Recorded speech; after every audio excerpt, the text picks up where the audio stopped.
ప్రతి ఉదయం దేవుని వాగ్దానం అనే కార్యక్రమానికి ప్రేమతో మిమ్మల్ని ఆహ్వానిస్తుంటున్నాను. ఈ ఉదయకాల సమయంలో దేవుడు మన కొరకు ఏర్పాటు చేసినటువంటి వాక్యభాగము లేవియా కాండము 19వ అధ్యాయము 16వ వచనాన్ని ధ్యానించుకుందాం. లేవియా కాండము 19వ అధ్యాయము 16వ వచనాన్ని ధ్యానించుకుందాం. నీ ప్రజలలో కొండెమలాడుచు ఇంటింటికి తిరగకూడదు.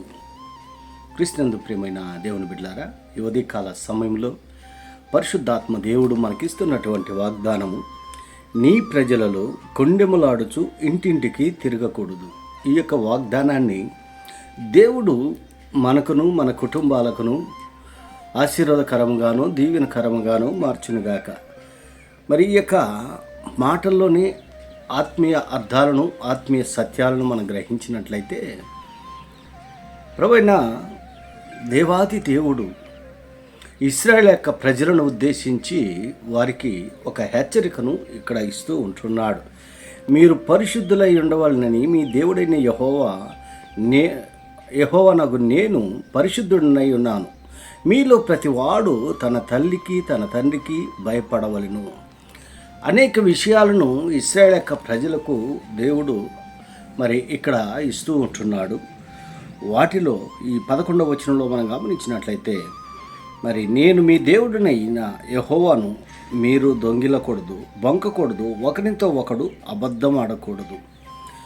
మరి ఎంత ఆత్మీయ సత్యాలు ఈ యొక్క మాటల్లో దాగి ఉంటున్నాయో మనం అర్థం చేసుకోగలం.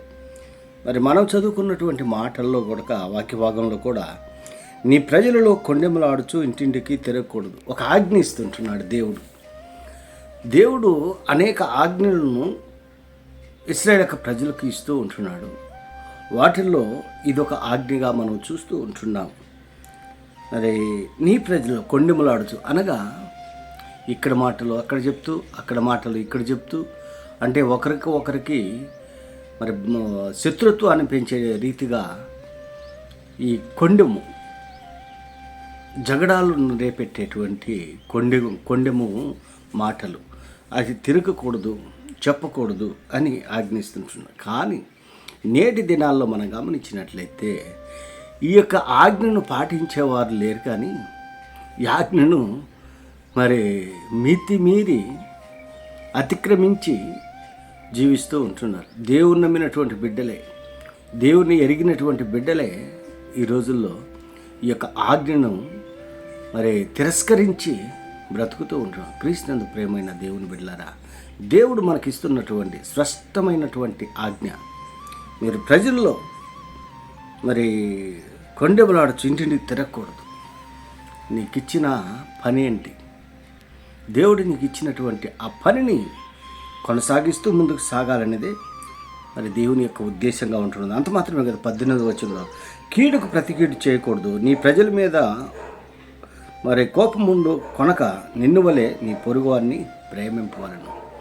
మరి ఇది చాలా ప్రాముఖ్యమైనటువంటి మాటగా, నిన్ను వలె నీ పొరుగువారిని ప్రేమించి. ఎందుకనగా మొదట ఆయన మనల్ని ప్రేమించాడు కాబట్టి, మనల్ని ఆదరించాడు కాబట్టి, మనల్ని ఎందుకు కనికరం చూపాడు కాబట్టి, ఆ యొక్క ప్రేమను ఇతరుల పట్ల మనం చూపించేటువంటి వారిగా ఉండాలి. ప్రధానమైనటువంటి ఆజ్ఞ, నిన్ను వలె నీ పొరుగువారిని ప్రేమించు. అలాంటి మనస్సు దేవుడు మనకివ్వాలని, మరి అలాంటి మనస్సు మనం కలిగి ఉండాలని ఈ కొద్ది మాటల ద్వారా నేను హెచ్చరిక చేస్తుంటాను. దేవుడి యొక్క మాటలను మరెక్కువగా మీకును మీ కుటుంబాలకు ఆశీర్వాదకరముగాను దీవెనకరముగాను మార్చునుగాక. ఆమేన్.